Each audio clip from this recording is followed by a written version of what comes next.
Aujourd'hui, je vais vous raconter l'histoire extraordinaire de Terry Fox, un jeune homme ordinaire dont la détermination et l'altruisme ont changé le monde. C'est l'histoire d'un héros canadien qui, avec une seule jambe et une vision audacieuse, a inspiré des millions de personnes à croire en la puissance de l'espoir.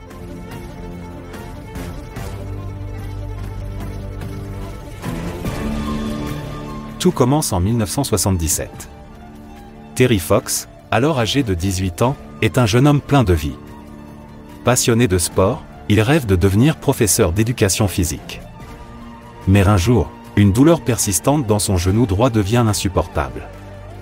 Après plusieurs examens, le diagnostic tombe. Ostéosarcome, un cancer des os. À l'époque, le traitement standard pour ce type de cancer est l'amputation, suivi de chimiothérapie. Quelques semaines après le diagnostic, Terry subit l'amputation de sa jambe droite, remplacée par une prothèse rudimentaire. Malgré ce coup dur, il reste déterminé à mener une vie active. Pendant sa convalescence, il est profondément marqué par ce qu'il voit à l'hôpital. Des enfants atteints de cancer, certains gravement malades, d'autres sans espoir de guérison. Il réalise alors l'importance de la recherche pour trouver des traitements plus efficaces.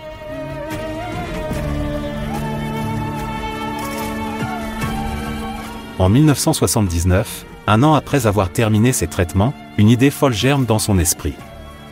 Inspiré par un article sur un amputé qui avait couru le marathon de New York, Terry décide de se lancer dans un projet encore plus ambitieux. Traverser tout le Canada à pied pour collecter des fonds pour la recherche sur le cancer. Son projet, qu'il appelle le marathon de l'espoir, est accueilli avec scepticisme par beaucoup. Une traversée de près de 8000 km, de l'Atlantique au Pacifique, semble impossible, surtout pour quelqu'un avec une seule jambe et une prothèse. Mais Terry est déterminé. Il s'entraîne pendant des mois, parcourant des centaines de kilomètres malgré la douleur constante provoquée par sa prothèse.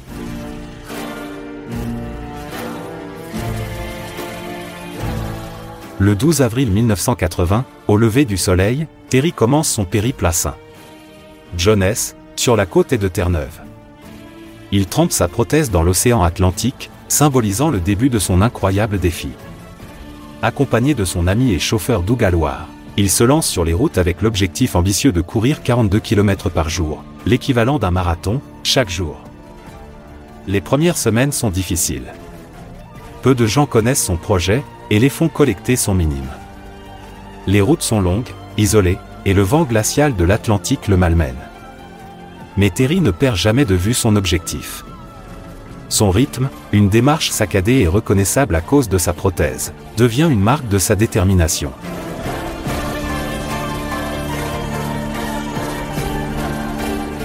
Au fil des jours, les médias commencent à s'intéresser à son histoire. Le jeune homme courageux qui court pour une cause si noble attire l'attention. Lorsqu'il atteint le Québec, les dons commencent à affluer. Partout où il passe, des foules l'attendent pour l'encourager. Les gens se pressent pour courir quelques kilomètres à ses côtés, lui offrir de l'eau, ou simplement serrer sa main. Mais derrière son sourire et sa persévérance, Terry endure des souffrances inimaginables. Sa prothèse lui cause des blessures ouvertes, sa jambe valide est épuisée, et les longues heures sur la route testent ses limites mentales. Pourtant, il refuse d'abandonner.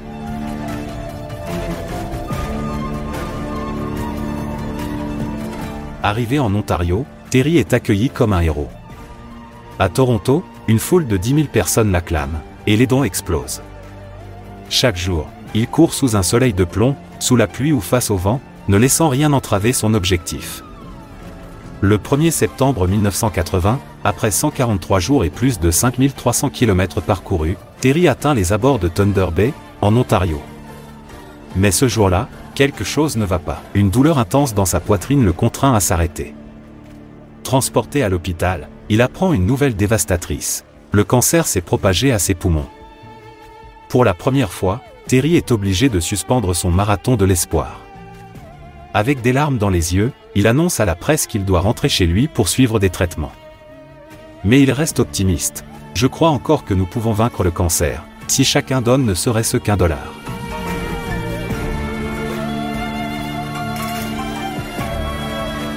Malheureusement, son état se détériore rapidement. Le 28 juin 1981, à seulement 22 ans, Terry Fox s'éteint, laissant derrière lui un héritage immense. Bien qu'il n'ait pas achevé son marathon de l'espoir, Terry a inspiré une nation entière. Lorsqu'il a été contraint d'arrêter, il avait déjà récolté plus de 24 millions de dollars, l'équivalent $1 par Canadien à l'époque. Aujourd'hui, grâce aux événements annuels organisés en son nom, plus de 850 millions de dollars ont été amassés pour la recherche sur le cancer.